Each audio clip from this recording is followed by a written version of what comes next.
Sel adalah unit hidup terkecil organisme. Semua sel memiliki 3 hal kesamaan, tidak peduli apa jenis sel mereka. Semua sel memiliki membran sel yang memisahkan dalam sel dari lingkungannya. Seperti contoh sitoplasma yang merupakan cairan seperti jeli, dan DNA yang merupakan materi sel genetik. Ada 2 kategori besar sel. Kategori pertama adalah sel eukariotik. Mereka memiliki organel yang meliputi inti dan bagian-bagian khusus lainnya. Sel eukariotik adalah sel yang lebih kompleks seperti yang ditemukan pada tanaman dan hewan. Kategori kedua adalah sel prokariotik. Mereka tidak memiliki nukleus atau membran organel tertutup. Mereka memiliki materi tapi tidak tergandung dalam inti. Sel prokariotik selalu bersel satu atau organisme seluler seperti bakteri. Jadi, apa itu organel? Organel maksudnya adalah organ kecil. Organel adalah bagian khusus dari sel yang memiliki pekerjaan yang unik untuk dilakukan.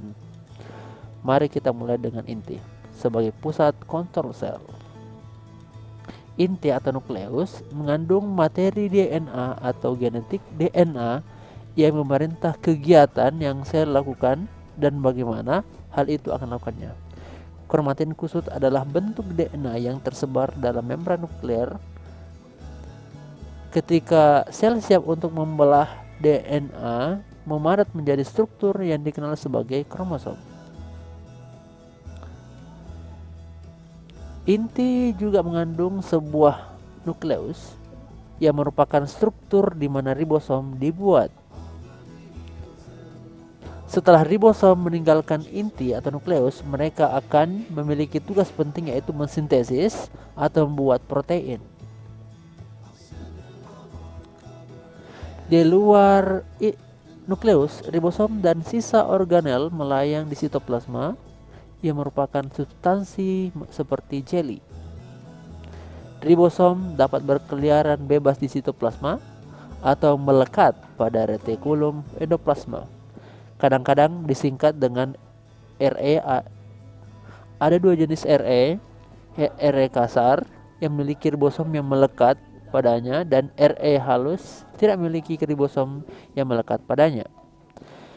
Retikulum endoplasma adalah membran tertutup lorong untuk mengangkut bahan seperti protein dan disintesis oleh ribosom. Protein dan bahan lainnya muncul dari retikulum endoplasma di vesikula kecil di mana di aparatus Golgi. Kadang-kadang disebut juga badan Golgi yang menerima mereka. Protein bergerak melalui badan Golgi. Mereka diubah menjadi bentuk yang sel yang dapat digunakan.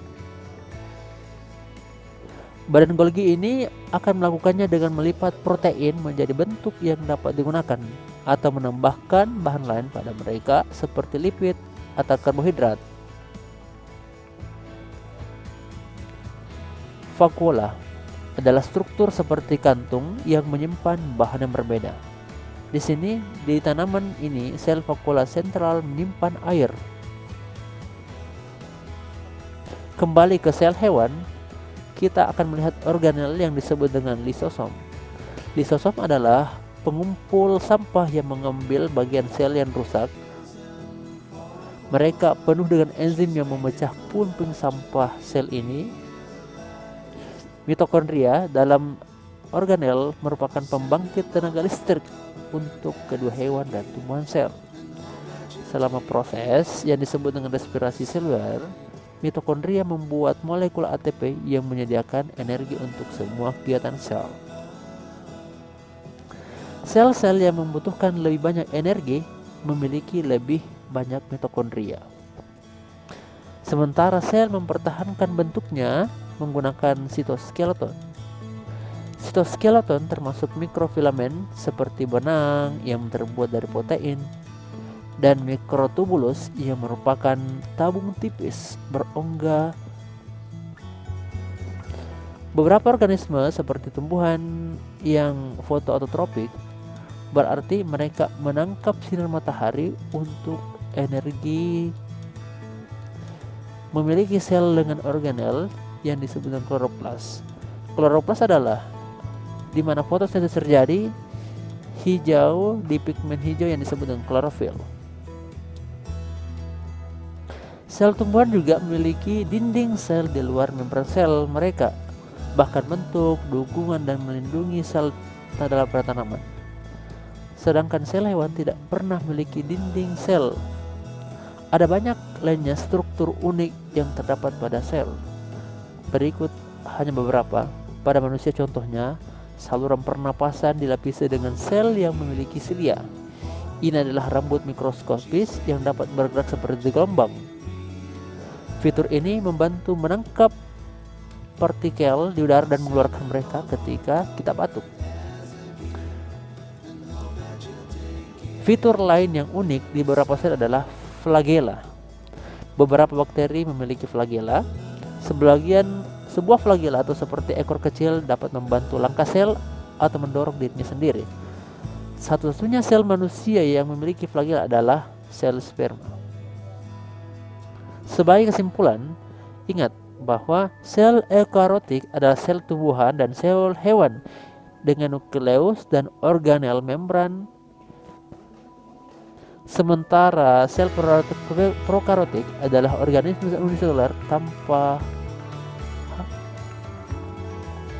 Semua sel memiliki membran sel, sitoplasma, dan materi genetik. Dan meskipun hanya sel tumbuhan memiliki kloroplas, baik tumbuhan dan itu memiliki mitokondria.